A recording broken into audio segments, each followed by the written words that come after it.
नमस्कार प्यारे विद्यार्थियों। हम पाषाण काल पूरा पढ़ चुके हैं और आज की जो हमारी क्लास रहेगी वो ताम्र पाषाण काल पे रहेगी, है ना।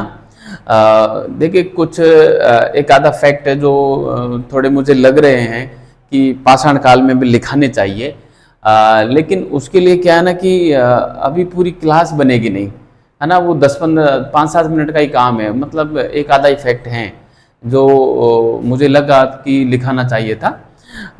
तो उसको मैं क्या करूँगा कि ये जो क्लास होगी ये हमारी ताम्रपाषाण काल की ताम्रपाषाण काल वाला बिंदु जब हम पूरा पढ़ लेंगे उसके बाद एक महापाषाण काल का भी पढ़ेंगे। इस प्रकार से पाषाण काल समग्रता लिए हुए पूरा हो जाएगा, है ना। उसके बाद हम एक विविध की क्लास लेंगे जिसमें यदि पाषाण काल, ताम्रपाषाण काल और महापाषाण काल से कुछ छूटा होगा तो उसको भी हम ऐड कर लेंगे। फिर हमारा टॉपिक कंप्लीटली पूरा हो जाएगा और उसके बाद हम आ जाएंगे सीधे सिंधु घाटी सभ्यता पर, है ना। तो आप निश्चिंत रहें, आपको ऐसा कुछ भी नहीं रहेगा कि जो एग्जाम की दृष्टि से इम्पोर्टेंट हो और वो छूट जाए, है ना। मैं 3-4 किताबें देख रहा हूँ, तो आप निश्चिंत रहें और पूर्ण विश्वास के साथ पढ़ते रहें, कुछ भी यहाँ पे नहीं छोड़ा जाएगा। तो आज की क्लास में मैं ताम्रपाषाण काल हेडिंग डाल देता हूँ और आप भी ताम्रपाषाण काल हेडिंग डाल दीजिए और आज हम स्टार्ट करते हैं एक नया टॉपिक, है ना। आज का टॉपिक रहेगा हमारा ताम्रपाषाण काल, है ना। आज का टॉपिक ताम्रपाषाण काल रहेगा। प्यारे विद्यार्थियों, जैसा कि इस टाइटल में ही आपको एक जो इसकी थीम है वो छिपी नजर आ रही होगी कि इस काल को ताम्रपाषाण काल क्यों कहते हैं, क्योंकि ये इतिहास का ऐसा कालखंड है जिसमें पाषाण उपकरण के साथ साथ मनुष्य ने तांबा धातु का भी इस्तेमाल करना प्रारंभ कर दिया था। इसलिए इसे हम ताम्रपाषाण काल कहते हैं, है ना। क्यों कहते हैं? क्योंकि पाषाण उपकरणों के साथ साथ तांबे के उपकरण भी इंसान ने बनाने प्रारंभ कर दिए थे और अपने दैनिक जीवन में तांबे के उपकरणों का वो उपयोग करने लगा था। इसलिए इस काल को हम ताम्रपाषाण काल कहते हैं। तांबे के साथ साथ कभी कभार वो है जो कांस्य का भी उपयोग करने लगा था, है ना। और ये जो काल था, ये काल ऐसा था जिसमें सिंधु घाटी सभ्यता से ठीक पूर्व का काल था और जो हमारा नवपाषाण काल पूरा हुआ उसके ठीक बाद का काल था, है ना। तो प्यारे विद्यार्थियों, ये हम इसका कुछ बेसिक परिचय हम देखेंगे। इसमें देखिए हम क्या क्या देखने वाले हैं इस टॉपिक में। सबसे पहले तो हम इसका एक परिचय देख लेंगे, है ना। बेसिक एक इसका परिचय देखेंगे, परिचय देखेंगे। परिचय के बाद हम इसमें हम इसकी कुछ विशेषताएं देखेंगे, है ना। इसकी विशेषताएं देखेंगे, परिचय, विशेषताएं, और एक इसकी हम इसका हम प्रसार क्षेत्र देखेंगे, ठीक है। तो इन 3 बिंदुओं के माध्यम से और हम ताम्रपाषाण काल को पूरा करने वाले हैं। सबसे पहले परिचय, फिर विशेषताएं, फिर प्रसार क्षेत्र देखेंगे, ठीक है। काफी इंपॉर्टेंट विषय है ये, काफी इंपॉर्टेंट टॉपिक है और इतना पेचीदा नहीं है जितना पाषाण काल था। ये काफी अच्छा है, लेकिन फिर भी प्रसार क्षेत्र में कुछ चीजें आपको तथ्यात्मक मिलेंगी जो कि रट्टा मारनी पड़ती हैं, इनका कोई सब्स्टिट्यूट होता नहीं है ना। क्योंकि तथ्य जो होते हैं ना वो रट्टे ही मारने पड़ते हैं, कोई ऑप्शन ही नहीं है उनका। तो प्यारे विद्यार्थियों, परिचय में हम यही बात जो मैंने अभी आपको बोल के सुनाई वो यहाँ पे लिख देते हैं। आप हेडिंग जमाइए परिचय और फिर हम आगे स्टार्ट करते हैं, ठीक है। तो देखिए परिचय में मैं यहाँ पे लिखना प्रारंभ करता हूँ। परिचय में हम क्या क्या लिखेंगे?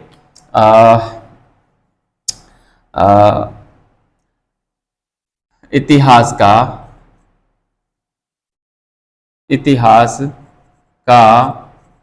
वह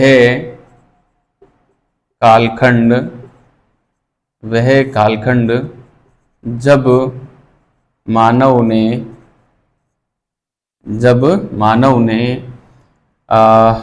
पाषाण उपकरणों के साथ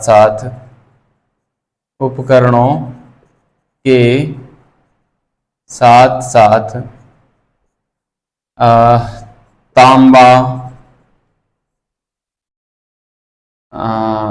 तांबा धातु के उपकरणों का भी तांबा धातु के उपकरणों का भी उपयोग किया तांबा धातु के उपकरणों का भी उपयोग किया उस कालखंड को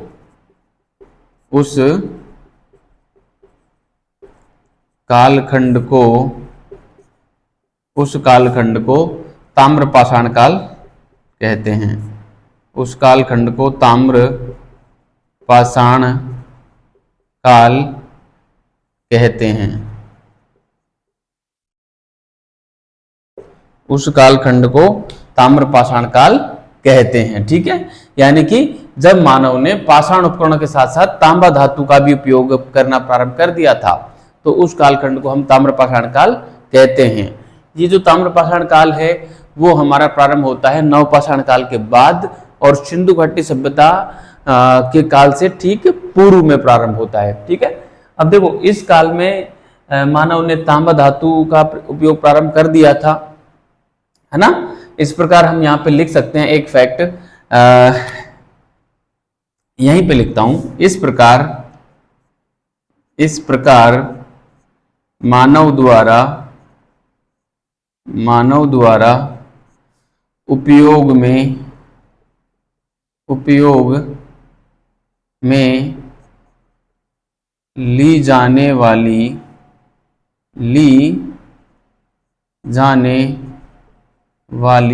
उपयोग में ली जाने वाली पहली धातु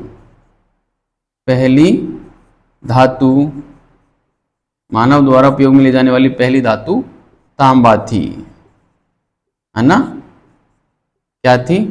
तांबा थी। ठीक है, कभी कभार इस काल में भी मानव कांस्य का भी उपयोग करने लगा था, है ना। तो मैं यहाँ पे लिख सकता हूं कभी कभार मानव कांस्य का भी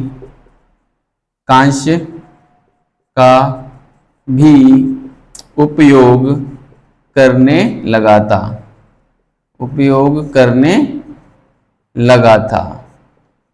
ठीक है, कभी कभी इस काल का मानव कांस्य का भी उपयोग करने लगा था।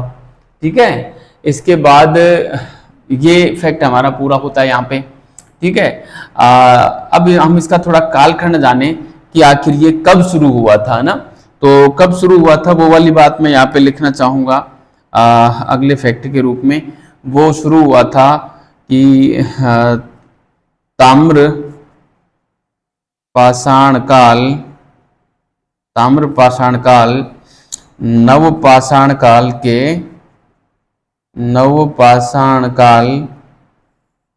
के ठीक बाद में वे हड़प्पा सभ्यता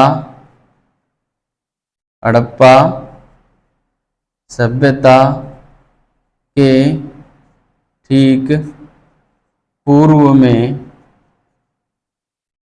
है ना, हड़प्पा सभ्यता के ठीक पूर्व में प्रारंभ हुआ था,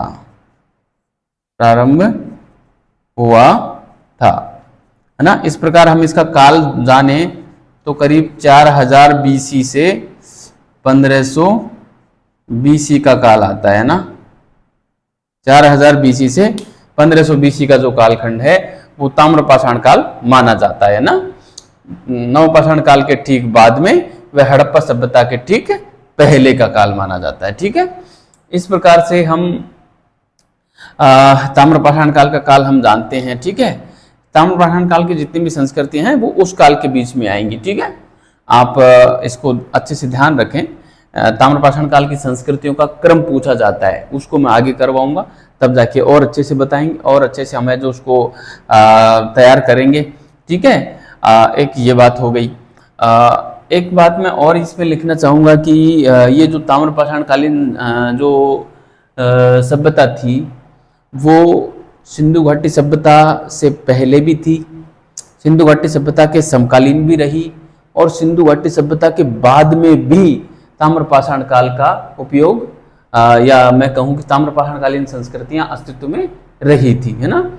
यानी कि सिंधु घाटी सभ्यता से पहले भी ताम्रपाषाणकालीन संस्कृति अस्तित्व में रही, सिंधु घाटी सभ्यता के समकालीन भी रही और सिंधु घाटी सभ्यता के बाद में भी रही। ठीक है, काफी अच्छा फैक्ट है। मैं यहाँ पे लिख देता हूँ कि ताम्रपाषाण काल, ताम्र पाषाणिक संस्कृति, ताम्रपाषाणिक संस्कृति प्राक हड़प्पा, प्राक हड़प्पा, समकालीन हड़प्पा, समकालीन हड़प्पा व उत्तर हड़प्पा, व उत्तर हड़प्पा काल में भी अस्तित्व में रही थी, है ना। उत्तर हड़प्पा काल में भी अस्तित्व में रही थी। ठीक है, काफी इंपॉर्टेंट ये बात है प्यारे विद्यार्थियों। देखो, ताम्रपाषाण कालिक जो संस्कृतियां थी वो प्राक हड़प्पा मतलब हड़प्पा सभ्यता से पहले भी मौजूद थी, समकालीन हड़प्पा यानी कि जब हड़प्पा काल चल रहा था उस काल में भी थी, और उत्तर हड़प्पा यानी हड़प्पा काल के अंतिम जो फेज था हड़प्पा काल का, उस समय भी ताम्रपाषाणिक संस्कृतियां अस्तित्व में थी, है ना। इस बात का यह मतलब होता है। ठीक है, तो मेरे विद्यार्थियों जो एक बेसिक परिचय होता है इतिहास का, मतलब ताम्रपाषाण काल का, वो हमने यहाँ पे जान लिया, जिसमें हमने 2-3 बातें जानी। एक तो इसका कालखंड देख लिया कि ये हड़प्पा काल के समकालीन भी रही है, पहले भी रही है और बाद में भी रही है। एक ऐसा कालखंड है जिसमें मानव ने पहली बार और धातु का प्रयोग किया, और वो प्रयोग की गई धातु कौन सी थी? तांबा धातु थी। कभी कभी यहाँ पे कांस्य का भी उपयोग होने लगा था। ठीक है, तो इस प्रकार से हमारा ये एक बेसिक परिचय ताम्रपाषाण काल का पूरा होता है। ठीक है, अब प्यारे विद्यार्थियों हम आते हैं इसकी विशेषताओं पे, है ना। विशेषताएं काफी इंपॉर्टेंट है। आप हेडिंग जमा दीजिए विशेषताएं, मैं इसको मिटा के और विशेषताएं हेडिंग जमाता हूं और फिर उस पर काम करते हैं पढ़ाना।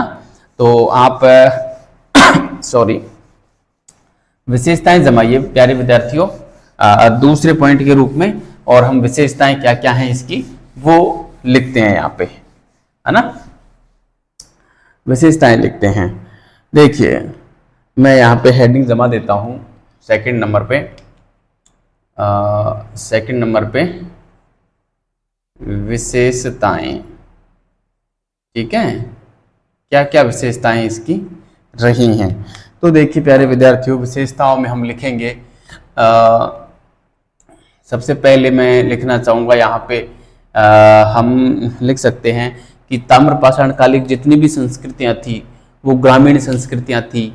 नदियों के किनारे ये लोग बसते थे, मैदानी भागों में भी बस जाते थे, पहाड़ी भागों में भी बस जाते थे, है ना। और ये जो लोग थे कृषि व पशुपालन से परिचित थे, है ना। मतलब जो नॉर्वे है, जोरवे है, जोरवे और नौदा टोली से हमको कई प्रकार की फसलों के साक्ष्य मिलते हैं, है ना। इसके अलावा हम बात करें तो ये मृदभांड निर्माण से परिचित हो गए थे, भवन निर्माण से परिचित हो गए थे, व्यवसाय वाणिज्य से परिचित हो गए थे, समाधान प्रणाली से काफ़ी परिचित हो गए थे, है ना।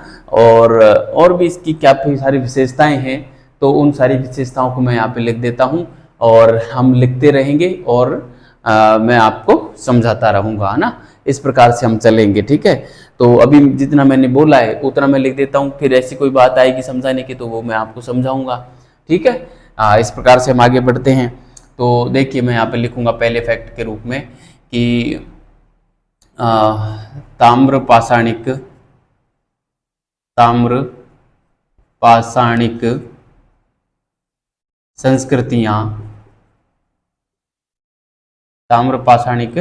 संस्कृतियाँ ग्रामीण संस्कृतियाँ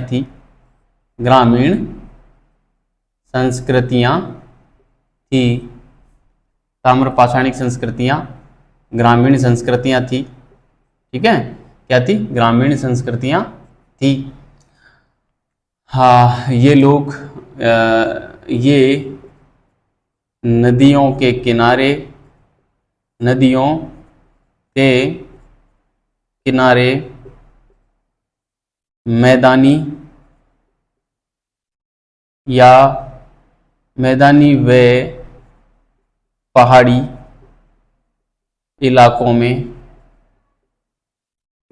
में बसते थे, है ना। ये लोग कहाँ बसते थे? या तो नदियों के किनारे पर, या तो मैदानी में भी बस जाते थे, पहाड़ी इलाके में बस जाते थे, है ना, दोनों जगह ही बस जाते थे। ऐसा कोई फिक्स नहीं था। नदियों के किनारे रहते थे, लेकिन क्योंकि कृषि करने लगे थे तो पानी की आवश्यकता रहती थी, और पीने के लिए भी पानी चाहिए होता था। स्थायी रूप से रहने लगा था तो फिर उस हिसाब से इनको पानी की व्यवस्था करनी पड़ती थी, है ना। तीसरे पॉइंट के रूप में हम यहाँ पे लिखना चाहेंगे कि इस काल के जो लोग थे वो पशुपालन और कृषि से परिचित थे, है ना। पशुपालन और कृषि से परिचित थे। पशुपालन व कृषि से परिचित थे, है ना। ये दोनों चीज तो नवपाषाण काल में भी आ गई थी, लेकिन अब यहाँ पे जो है और व्यापक पैमाने पर समाज में स्थायित्व प्राप्त कर चुकी थी ये सारी चीजें, है ना। स्थायित्व तो वैसे नवपाषाण काल में भी हो गया था। मध्य पाषाण काल में इसकी प्रारंभ, मतलब कृषि कार्य और पशुपालन का प्रारंभ मध्य पाषाण काल में हो जाता है। बागोर से हमको पशुपालन के साक्ष्य और कृषि के साक्ष्य मिलते हैं ना, मैंने आपको पहले भी बताया हुआ है। ठीक है, तो कृषि के जो साक्ष्य मिलते हैं हमको, वो मैं आपको बताऊं, अनाज के साक्ष्य मिले हैं हमको नवदा टोली से, हाँ नवदा टोली से और जोरवे से हमको कई प्रकार के अनाज के साक्ष्य मिलते हैं, है ना। तो मैं यहाँ पे लिखना चाहूँगा नवदा टोली व जोरवे से अनाज के साक्ष्य मिले हैं, अनाज के साक्ष्य मिले हैं। ठीक है, नवदा टोली व जोरवे से अनाज के साक्ष्य मिले हैं। इसके बाद हम लिखना चाहें तो ये लोग जो है मृदभांड निर्माण कला से भी काफी परिचित थे, यानी कि यहाँ पे मृदभांड जो हैं व्यापक पैमाने पर प्राप्त हुए हैं। तो मैं यहाँ पे लिखना चाहूँगा यहाँ से कृष्ण लोहित मृदभांड,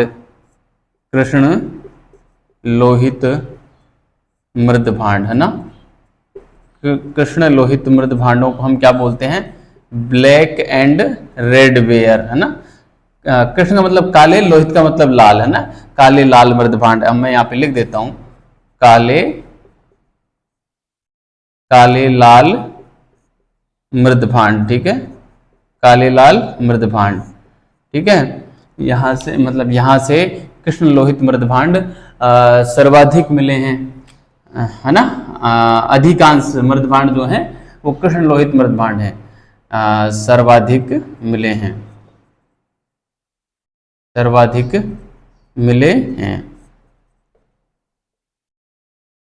प्रथम बार जो यहाँ पे प्रारंभ में जो मृदभांड काम में लिए गए थे वो गैरिक मृदभांड थे। विद्यार्थियों ध्यान रखना, गैरिक मृदभांड जिसको हम ओसीपी मृदभांड भी बोलते हैं ना। तो मैं यहाँ पे लिखना चाहूँगा, यहाँ पर अगले पॉइंट के रूप में लिखना चाहूँगा कि यहाँ प्रथम बार उपयोग में यहाँ प्रथम बार उपयोग में लिए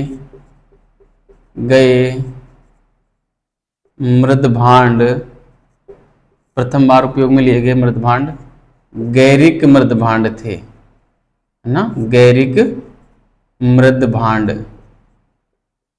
गैरिक मृदभांड को हम बोलते हैं ओसीपी, है ना।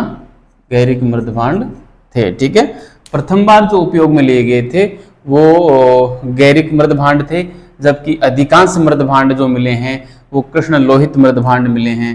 काफ़ी अच्छी विशेषता है ये, आप इसको बढ़िया तरीके से याद रखना प्यारे विद्यार्थियों। ये पूछते हैं, ठीक है, ये इसको पूछते हैं, ध्यान रखना, ठीक है, इसको अच्छे से ध्यान रखना। इसके अलावा इस काल के जो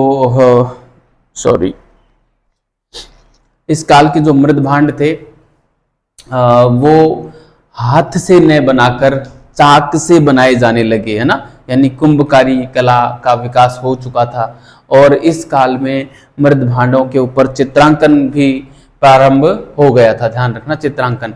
वैसे मैंने आपको नवपाषाण काल का एक स्थल था,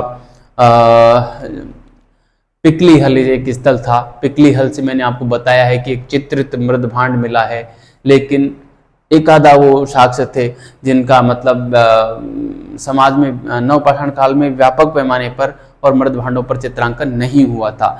व्यापक पैमाने पर चित्रांकन इस काल में हुआ है।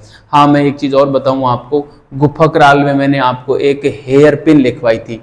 वो हेयर पिन मैंने उस समय बोला जरूर था कि वो तांबे की थी, लेकिन मैंने उसी समय उस बात को खारिज कर दी थी कि वो तांबे की नहीं थी। लेकिन प्यारे विद्यार्थियों, मुझे एक स्टूडेंट ने मैसेज करके बताया कि सर ये तांबे की ही थी, और उन्होंने मेरे को आर्य की गाइड का जो रेफरेंस दिया था। देखो, आर्य की गाइड को मैं ज़्यादा एकदम प्रामाणिक नहीं मानता, और ऐसे फैक्ट बहुत सारे भरे पड़े हैं, लेकिन आप उसको तांबे की मान सकते हैं ना, क्योंकि अपवाद स्वरूप तांबा उसमें मिल गया होगा। वैसे धातु का प्रयोग सबसे पहले इस काल में हुआ है। पाषाण काल का नाम पाषाण काल क्यों है? क्योंकि इसमें धातु का प्रयोग नहीं हुआ था। लेकिन अपवाद स्वरूप कुछ ऐसी चीजें मिल जाती हैं, जैसे गुफकराल से वो हेयर पिन मिली तो वो तांबे की मिली थी, ऐसा कई किताबें मानती हैं, हम भी मान लेते हैं। एग्जाम में आए तो सही कर देना है ना, हाँ, उसको आप तांबे की पिन कर लेना। वैसे मैंने आपको हेयर पिन ही लिखाई है, तो आप वैसे भी कंफ्यूज नहीं होंगे, मान लेना कि वो तांबे की पिन थे, ठीक है, क्योंकि आर्य की गाइड में लिखा है और एक सौरभ चौबे जी ने भी लिखा है, तो संभवतः ठीक ही होगा। केसी श्रीवास्तव में ऐसा मिला नहीं है मुझे, है ना, इसलिए मैंने आपको नहीं बताया, क्योंकि केसी श्रीवास्तव को मैं काफ़ी प्रमाणिक मानता हूँ। उसमें जो लिखा है उसी को यहाँ पे आपके सामने प्रेजेंट करता हूँ, अन्य सारी चीज़ों को मैं थोड़ा खारिज करता हूँ। जैसे आर्य की गाइड में और यदि केसी श्रीवास्तव में कंट्रोवर्सी दिखती है तो मैं केसी श्रीवास्तव की ही बात को यहाँ पे लिखता हूँ, आर्य की गाइड को मैं है जो प्रमाणित नहीं मानता, है ना। तो यहाँ पे जो मृदभांड मिले हैं वो चाक से बनाए जाते थे, है ना, और उन पर चित्रांकन प्रारंभ हो गया था। ये बात भी काफी इंपॉर्टेंट है, तो मैं यहाँ पे लिख देता हूँ, इस काल के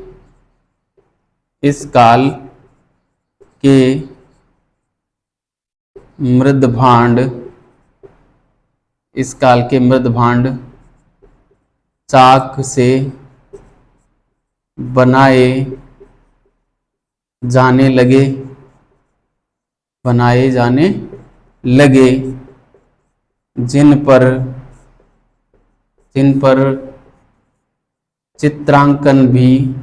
जिन पर चित्रांकन भी किया जाने लगा, ठीक है, जिन पर चित्रांकन भी किया जाने लगा, ठीक है। ये काफी इंपॉर्टेंट बात है, ये भी आपको याद रखनी है। चाक से बनाए जाने लगे थे मृदभांड, चित्रांकन होने लगा था मृदभांडों पर, है ना। इस प्रकार से ये है जो मृदभांडों का मामला था। इस प्रकार से हम देखते हैं कि ये मृदभांड काफी अच्छी स्थिति में यहाँ पर आ चुके थे, ठीक है। अगली बात करें हम यहाँ से, तो ये आवास बनाकर आवास निर्माण कला से परिचित हो चुके थे, है ना। तो मैं यहाँ पे एक हेडिंग डालूंगा छोटी सी, आवास निर्माण कला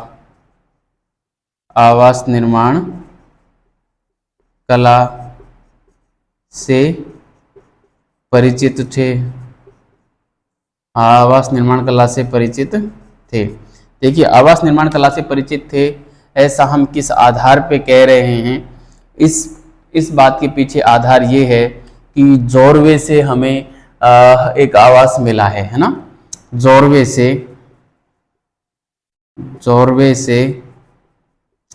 एक आवास के साक्ष्य मिले हैं। जोरवे से एक हम हटा देते हैं यहाँ से थोड़ा सा, परफेक्ट नहीं बैठ रहा है। जोरवे से हमें आवास के साक्ष्य मिले हैं। इसके अलावा हम बात करें, इमाम गांव से हमें एक ऐसा आवास मिला है जिसमें 5 कमरे हैं, है ना। तो मैं यहाँ पे लिख सकता हूँ, इमाम गांव से हमें 5 कमरों वाला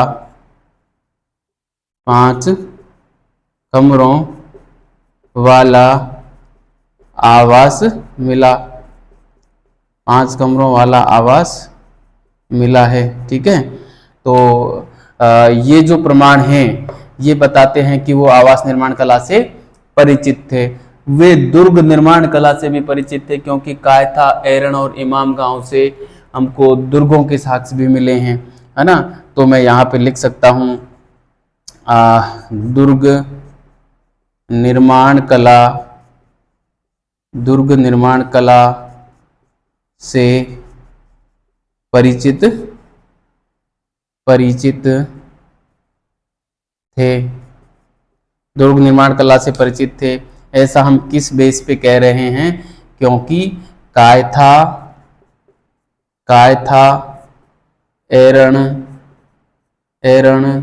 व इमाम गांव से दुर्ग के साक्ष्य मिले,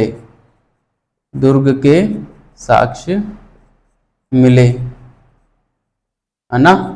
ठीक है, तो कायथा, एरण व इमाम गांव से हमें दुर्ग के साक्ष्य मिले हैं। इस आधार पे हम कह रहे हैं कि यहाँ पे जो लोग थे वो दुर्ग निर्माण कला से परिचित हो चुके थे, व्यापार वाणिज्य से परिचित हो चुके थे। ऐसा हम किस आधार पे कहते हैं, वो भी मैं यहाँ पे लिख देता हूँ, व्यापार वाणिज्य, या हम इसको लिख सकते हैं व्यापार वाणिज्य व उद्योग कला से परिचित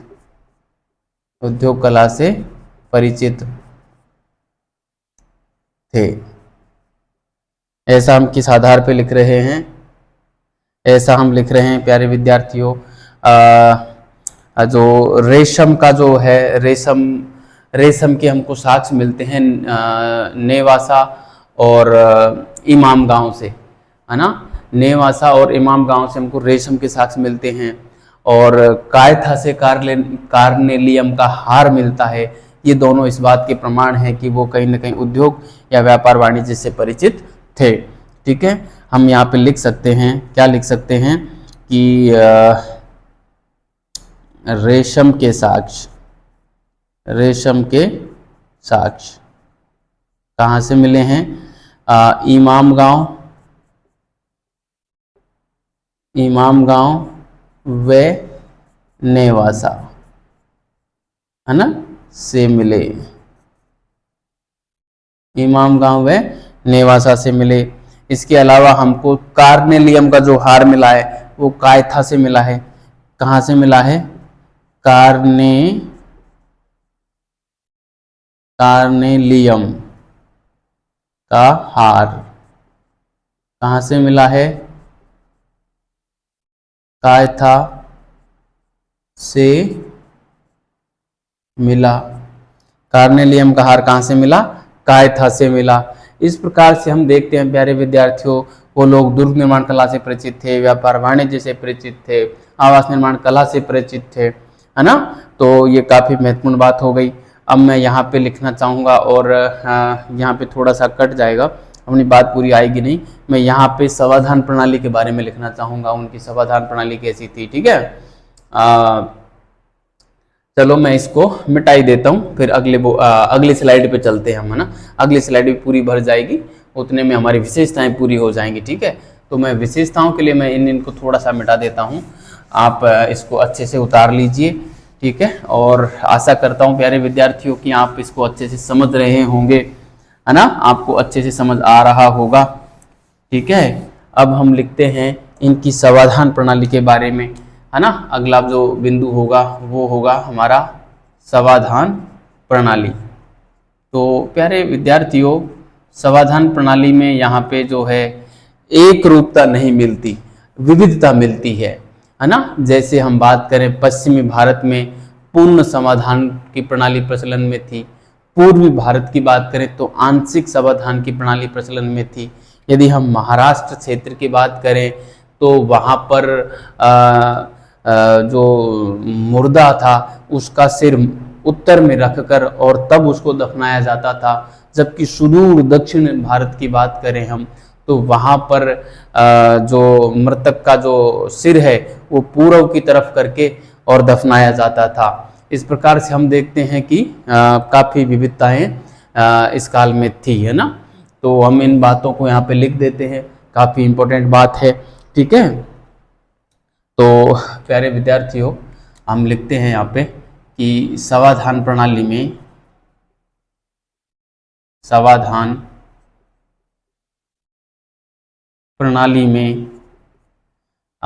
समरूपता नहीं थी, ठीक है। विविधता थी।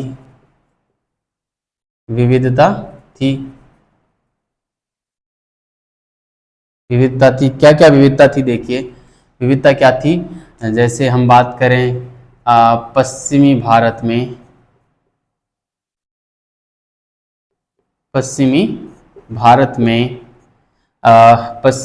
में पूर्ण समाधान था, पूर्ण समाधान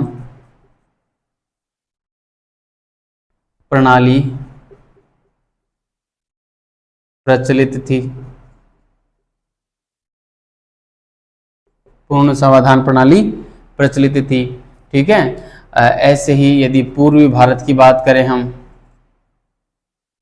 पूर्वी भारत में आंशिक समाधान प्रणाली प्रचलित थी, आंशिक समाधान प्रणाली प्रचलित थी। पूर्ण समाधान में तो क्या होता है विद्यार्थियों, जो भी मुर्दे की लाश होती है उस पूरी लाश को ऐसे के ऐसे समाधान कर दिया जाना, ठीक है। लेकिन आंशिक समाधान में क्या होता है, पहले मुर्दे की लाश को ऐसे कहीं जंगल में रखाते हैं ताकि उसको जानवर खा लें और अपना पेट भर लें। तो उस लाश को जानवर जितना खा लेते थे वो खा लेते थे, और उसके बाद जो कुछ अवशेष उसके जो शेष बचते थे उन अवशेषों को ही दफनाना, ये होता है आंशिक, यानी कि उसके कुछ अंश का हिस्सा ही, यानी कि उसका कुछ हिस्सा ही, कुछ अंश ही दफनाना, वो होता है आंशिक समाधान प्रणाली, है ना। एक होती है पूर्ण समाधान प्रणाली, एक होती है आंशिक समाधान प्रणाली, है ना। आप समझ गए होंगे। इसके अलावा और हम बात करें तो महाराष्ट्र क्षेत्र में, महाराष्ट्र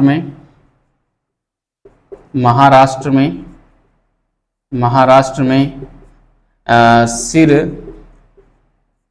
उत्तर में रखकर, उत्तर दिशा में रखकर दफनाया जाता था, ठीक है। और यदि हम सुदूर दक्षिण की बात करें, सुदूर दक्षिण आप समझ गए होंगे लगभग, जैसे ये हमारा भारत है तो यहाँ वाला जो हिस्सा है बिल्कुल दक्षिण का हिस्सा ना, सुदूर दक्षिण, है ना, वो होता है सुदूर दक्षिण। आप लगभग समझ ही गए होंगे। ये हमारा ये महाराष्ट्र वाला है, ये सुदूर दक्षिण हो जाएगा ना। इस प्रकार से यहाँ पे तो सिर उत्तर में और यहाँ पे सिर पूर्व में करके दफनाया जाता था ना। मैं इसको मिटा देता हूँ। सुदूर दक्षिण में सिर पूर्व में रखकर दफनाया जाता था, ठीक है। सुदूर दक्षिण में सिर पूर्व में रखकर दफनाया जाता था, ठीक है। इस प्रकार से हम देखते हैं प्यारे विद्यार्थियों, जो है इस प्रकार से समाधान प्रणाली में विविधता देखने को मिलती है ना। समाधान प्रणाली हो गई हमारी। इसके अलावा इसकी जो विशेषताएं हैं, धार्मिक विशेषताएं भी जो है इसकी मिलती है। इस समय थोड़ा से एक धार्मिक कर्मकांड बढ़ गए थे, है ना। जैसे हम बात करें, इमाम गांव से हमको एक मातृ देवी की प्रतिमा मिली है ना। तो कहीं न कहीं ये अनुमान लगाया जाता है कि वो मातृ देवी की है जो पूजा करने लगे थे, है ना। इसके अलावा हमको मालवा और बालाथल से बैल की है जो बैल के साक्ष्य मिले हैं, है ना। तो ये सारी बातें जो दिखाती हैं ये इनके धार्मिक जीवन की ओर संकेत करती हैं, ठीक है।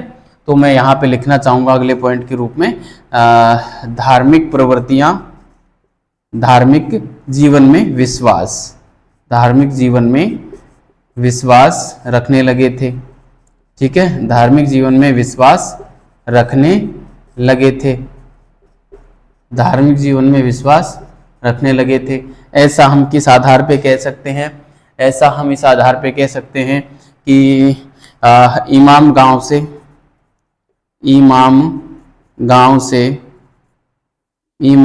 से मातृ देवी की मूर्ति का मिलना, है ना। इमाम गांव से मातृ देवी की मूर्ति का मिलना। एक हम लिख सकते हैं यहाँ से क्या नाम से हमारा मालवा व बालाथल से, और बैल के साक्ष्य, है ना, बैल या सांड के साक्ष्य मिले हैं, है ना। तो मैं यहाँ पे लिख सकता हूँ मालवा व बालाथल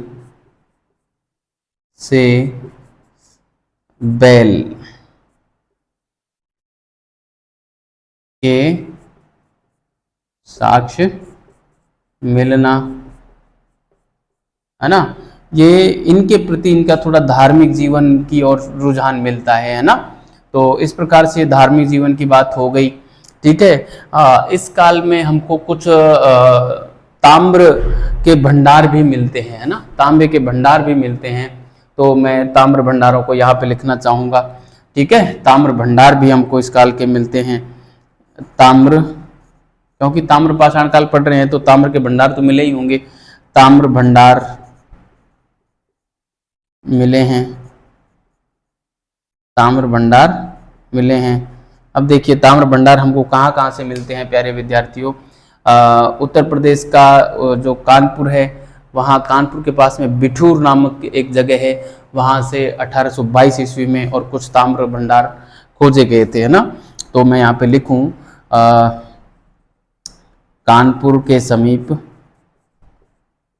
कानपुर के समीप बिठूर से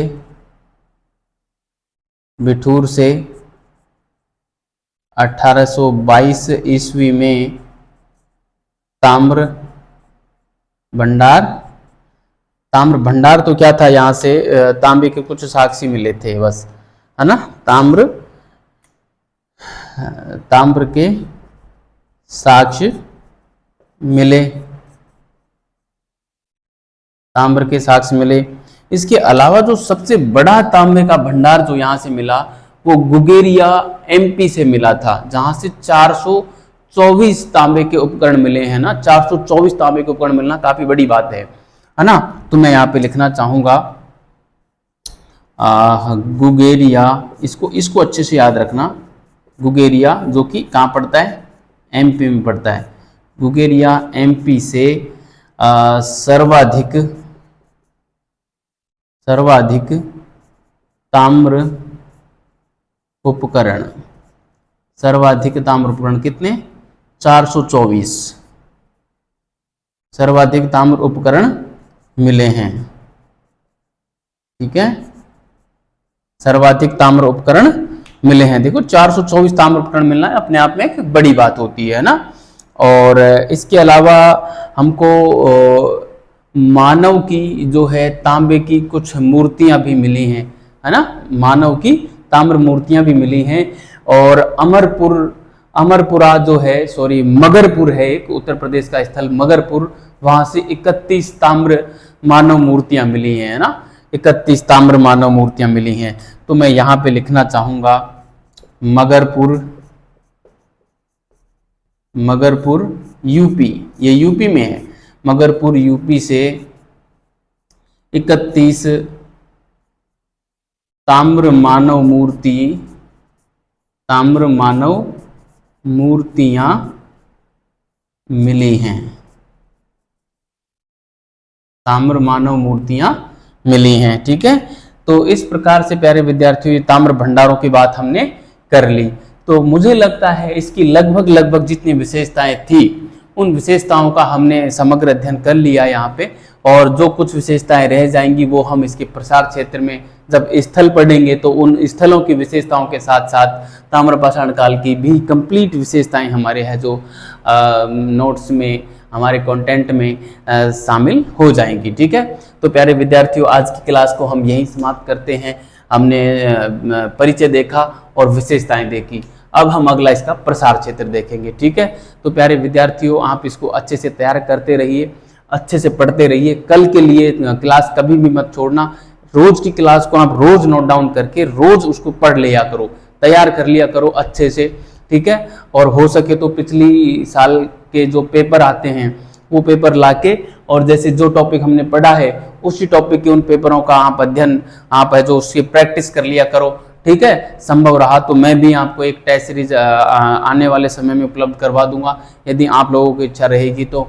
ठीक है, तो आप तब तक इसको अच्छे से पढ़ते रहिए, तैयार करते रहिए, पूर्ण विश्वास के साथ पढ़ते रहिए, है ना। मिलते हैं फिर अगली क्लास में, तब तक के लिए धन्यवाद विद्यार्थियों।